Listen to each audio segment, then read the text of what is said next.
भगवते वासुदेवाय। श्रीमद् भागवत महापुराण के नित्य प्रतिपठन में अभी तक हमने सप्तम स्कंद के पहले अध्याय में नारद जी के द्वारा भगवान को प्राप्ति के मार्ग जाने थे कि वैर भाव से, भय से, स्नेह से, कामना से कैसे भी हो भगवान में अपना मन पूर्ण रूप से लगा देना चाहिए।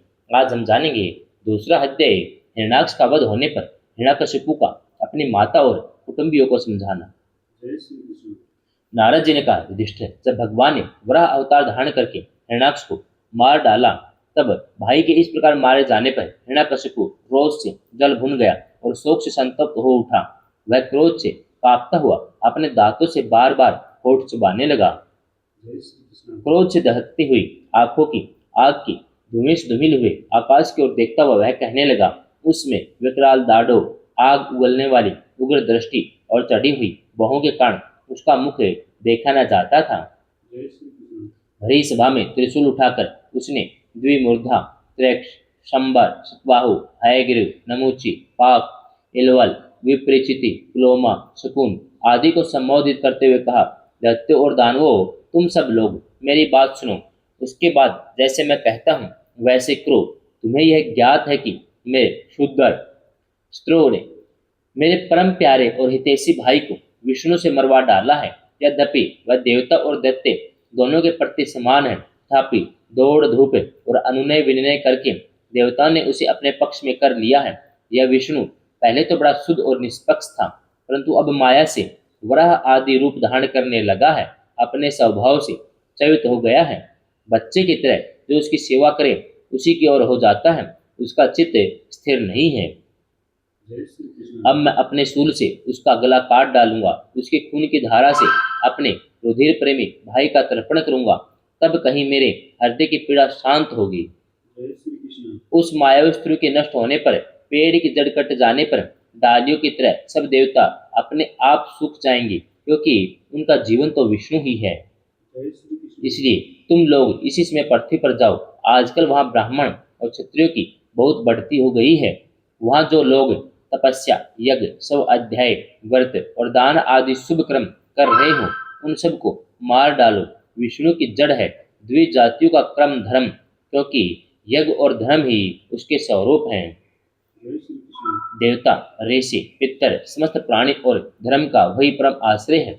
जहाँ जहाँ ब्राह्मण, गाय, वैद, वर्ण, आश्रम, धर्म, कर्म हो उन देशों में तुम लोग जाओ, उन्हें जला दो, उजाड़ डालो।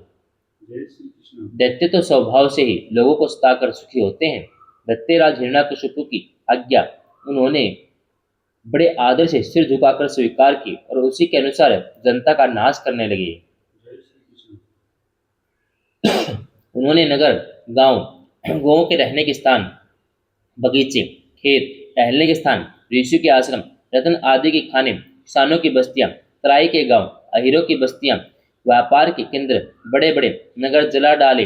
कुछ दैत्यों ने खोदने के शस्त्रों से बड़े बड़े पुल, परकोटे और नगर के फाटकों को तोड़ फोड़ डाला। दूसरों ने कुल्हाड़ियों से फले फूले हरे भरे पेड़ काट डाले। कुछ दैत्यों ने जलती हुई लकड़ियों से लोगों के घर जला दिए। इसी प्रकार दैत्यों ने निरीह प्रजा का बड़ा उत्पीड़न किया। उसमें देवता लोग स्वर्ग छोड़कर छिपे रूप से पृथ्वी में विचरण करते थे। युधिष्ठिर, भाई की मृत्यु से हिरण्यकशिपु को बड़ा दुख हुआ था। जब उसने उसकी अंत्येष्टि क्रिया से छुट्टी पा ली तब शकुनि, शंबर, धृष्ट, भूत संतापन, वृक, कालनाभ, महानाभ, हरिश्मश्रु और उत्कच अपने इन भतीजों को सांत्वना दी। उनकी माता रुषा भानु को और अपनी माता अदिति को देश काल के अनुसार मधुर वाणी से समझाते हुए कहा। हिरण्यकशिपु ने कहा, मेरी प्यारी माँ, बहू और पुत्रों, मैं वीर हिरण्याक्ष के लिए किसी प्रकार का शोक नहीं करना चाहिए। वीर पुरुष तो ऐसा चाहते ही हैं कि लड़ाई के मैदान में अपने शत्रु के सामने उसके दांत खट्टे करके प्राण त्याग करें। वीरों के लिए ऐसी ही मृत्यु श्लाघनीय होती है। देवी, जैसे प्याओं पर बहुत से लोग इकट्ठे हो जाते हैं, परंतु उनका मिलना जुलना थोड़ी देर के लिए ही होता है, वैसे ही अपने कर्मों के फेर से देववश जीव भी मिलते हैं, बिछुड़ते हैं। वास्तव में आत्मा नित्य, अविनाशी, शुद्ध, सर्वगत, सर्वज्ञ, देह इंद्रिय आदि से पृथक है। वह अपनी अविद्या से ही देह आदि की सृष्टि करके भोगों के साधन सूक्ष्म शरीर को स्वीकार करता है। जय श्री कृष्ण। जैसे हिलते हुए पानी के साथ उसमें प्रतिबिंबित होने वाले वृक्ष भी हिलते से जान पड़ते हैं, घुमाई जाती हुई आंखों के साथ सारी पृथ्वी ही घूमती सी दिखाई देती है। कल्याणी, वैसे ही विषयों के कारण मन भटकने लगता है। वास्तव में निर्विकार होने पर भी उसी के समान आत्मा भी भटकता हुआ जान पड़ता है। उसका स्थूल सूक्ष्म शरीरों से कोई भी संबंध नहीं है, फिर भी वह संबंधी सा जान पड़ता है। जय श्री कृष्ण। सब प्रकार से शरीर रहित आत्मा को शरीर समझ लेना, यही तो अज्ञान है। इसी से प्रिय और अप्रिय वस्तु का मिलना और बिछड़ना होता है। इसी से कर्मों के साथ संबंध हो जाने के कारण संसार में भटकना पड़ता है। जन्म, मृत्यु, अनेकों प्रकार के शोक, अविवेक, चिंता, विवेक की विस्मृति, सबका कारण यह अज्ञान ही है। इस विषय में महात्मा लोग एक प्राचीन इतिहास कहा करते हैं। वह इतिहास है मरे हुए मनुष्य के संबंधियों के साथ यमराज की बातचीत है। तुम लोग उसे ध्यान से सुनो। उसी नगर उसीनर देश में एक बड़ा यशस्वी राजा था। उसका नाम था सुयग। लड़ाई में शत्रु ने उसे मार डाला। उस समय उसके भाई बंधु उसे घेर कर बैठे गए। उसका जड़ाऊ कवच छिन्न भिन्न हो गया था। गहने, मालाएं तहस नहस हो गई थी। बाणों के मार से कलेजा फट गया था। शरीर खून से लथपथ था। बाल बिखर गए थे। आंखें धस गई थी। क्रोध के मारे दांतों से उसके होठ दबे हुए थे। कमल के समान मुख धूल से ढक गया था। युद्ध में उसके शस्त्र और बाहें कट गई थी। जय श्री कृष्ण। रानियों को देववश अपने पतिदेव कुशीनर नरेश की यह दशा देखकर बड़ा दुख हुआ। वे, हा नाथ, हम अभागिनी तो बेमौत मारी गई, यो कहकर बार बार जोर से छाती पीटती हुई अपने स्वामी के चरण में गिर पड़ी। वे जोर जोर से इतना रोने लगे कि उनके कुछ कुमकुम से मिलकर बहते हुए लाल लाल आंसू ने प्रियतम के पाद पदम पखार दिए। उनके केश और गहने इधर उधर बिखर गए। वे करुण कंदन के साथ विलाप कर रही थी, जिसे सुनकर मनुष्य के हृदय में शोक का संचार हो जाता है। हाय, विधाता बड़ा क्रूर है।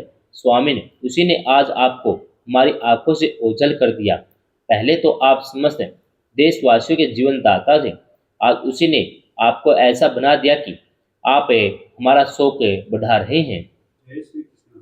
पतिदेव, आप हमसे बड़ा प्रेम करते थे, हमारी थोड़ी सी सेवा को भी बड़ी करके मानते थे।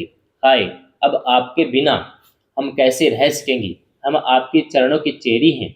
वीरवर, आप जहाँ जा रहे हैं वही चलने की हमें भी आज्ञा दीजिए। वे अपने पति की लाश पकड़कर इसी प्रकार विलाप करती रही। उस मुर्दे को वहां से दाह के लिए जान देने की उनकी इच्छा नहीं होती थी। इतने में ही सूर्यास्त हो गया। उसी समय उसी नर राजा के संबंधी ने जो विलाप किया था, उसे सुनकर वहां स्वयं यमराज बालक के वेश में आए और उन्होंने उन लोगों से कहा। यमराज बोले, बड़े आश्चर्य की बात है।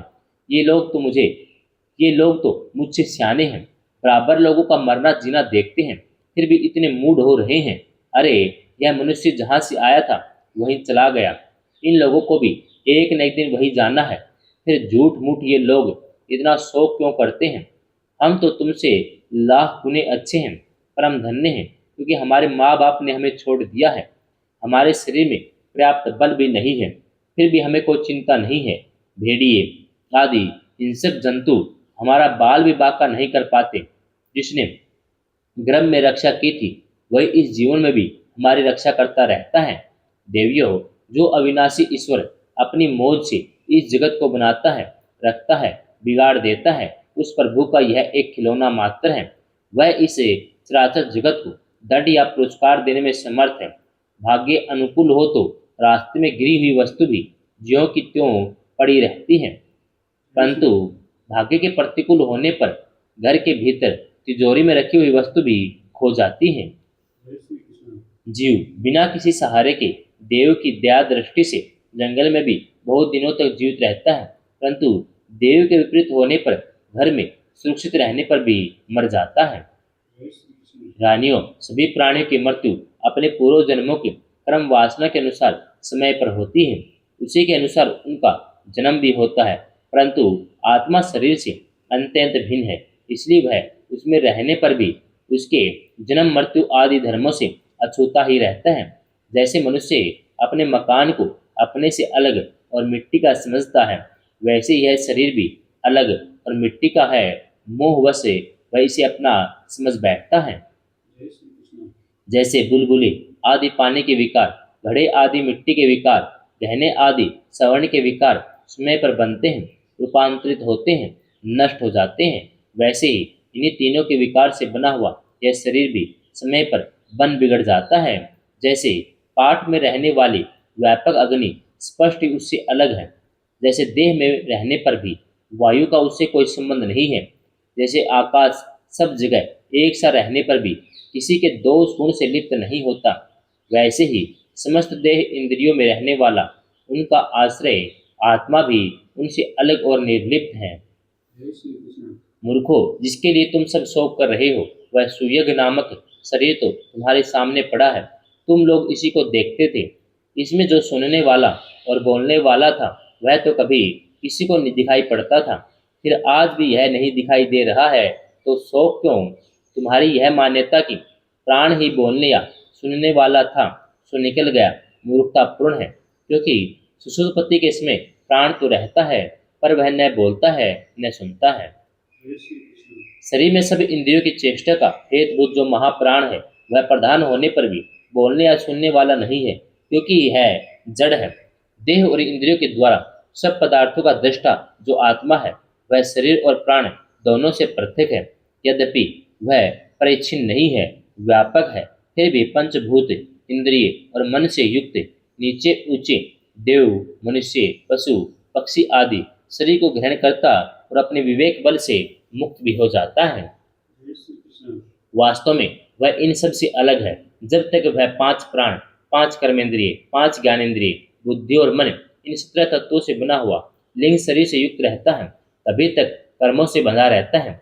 इस बंधन के कारण माया से होने वाले मोह क्लेश बराबर उसके पीछे पड़े रहते हैं।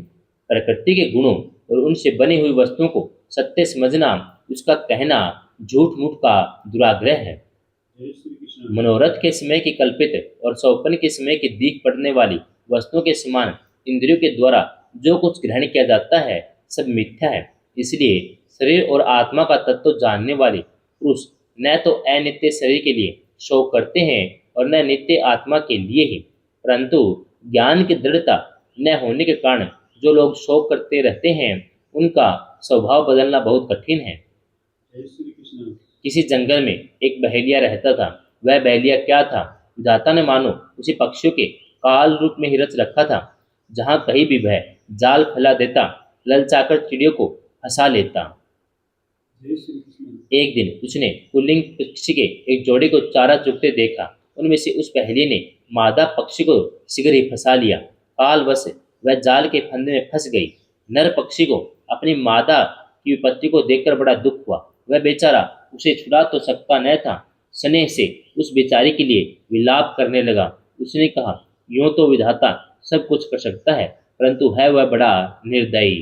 जय श्री कृष्ण। यह मेरी सहचरी एक तो स्त्री है, दूसरे मुझे अभाग्य के लिए शोक करती हुई बड़ी दीनता से छटपटा रही है। इसे लेकर वह करेगा क्या? उसकी मौज हो तो मुझे ले जाए। इसके आगे मैं अपना यह अधूरा विधुर जीवन जो दीनता और दुख से भरा हुआ है लेकर क्या करूँगा? जय श्री कृष्ण। अभी मेरे अभागे बच्चों के पर भी नहीं जमे हैं। स्त्री के मर जाने पर उन मातृहीन बच्चों को मैं कैसे पालूंगा? ओह, घोंसले में वे अपनी माँ की बाट देख रहे होंगे। इस तरह वह पक्षी बहुत सा विलाप करने लगा। अपनी सहचरी के वियोग से वह आतुर हो रहा था। जय श्री कृष्ण। आंसू के मारे उसका गला रुंध गया था। तब तक काल की प्रेरणा से पास ही छिपे हुए उस बहेली ने ऐसा बाण मारा कि वह भी वहीं पर लौट गया। मूर्ख रानियों, तुम्हारी भी यही दशा होने वाली है। तुम्हें अपनी मृत्यु तो दिखती नहीं, इसके लिए रो पीट रही हो। यदि तुम लोग 100 बरस तक इसी तरह शोक व छाती पीटती रहो तो भी अब तुम इसे नहीं पा सकोगी। जय श्री कृष्ण। हिरण्यकश्यप ने कहा, उस छोटे से बालक की ऐसी ज्ञानपूर्वक बातें सुनकर सब के सब दंग रह गए। उसी नर नरेश के भाई बंधु स्त्रियों ने यह समझ ली कि समस्त संसार और इसके सुख दुख अनित्य और मिथ्या हैं। यमराज यह उपाख्यान सुनाकर वही अंतर्धान हो गए। भाई बंधुओं ने सुयश की अंत्येष्टि क्रिया की, इसलिए तुम लोग भी अपने लिए या दूसरों के लिए शोक मत करो। जय श्री कृष्ण। इस संसार में कौन अपना है, कौन अपने से भिन्न, क्या अपना है क्या पराया, प्राणियों को अज्ञान के कारण ही ये अपने प्राय का दुराग्रह हो रहा है, इस भेद बुद्धि का कोई कारण नहीं है। जय श्री कृष्ण। नारद जी ने कहा, युधिष्ठिर, अपनी पुत्र वधु के साथ दिति ने हिरण्यकशिपु की यह बात सुनकर उसी क्षण पुत्र शोक का त्याग कर दिया और अपना चित्त परम तत्व स्वरूप परमात्मा में लगा दिया। जय श्री कृष्ण।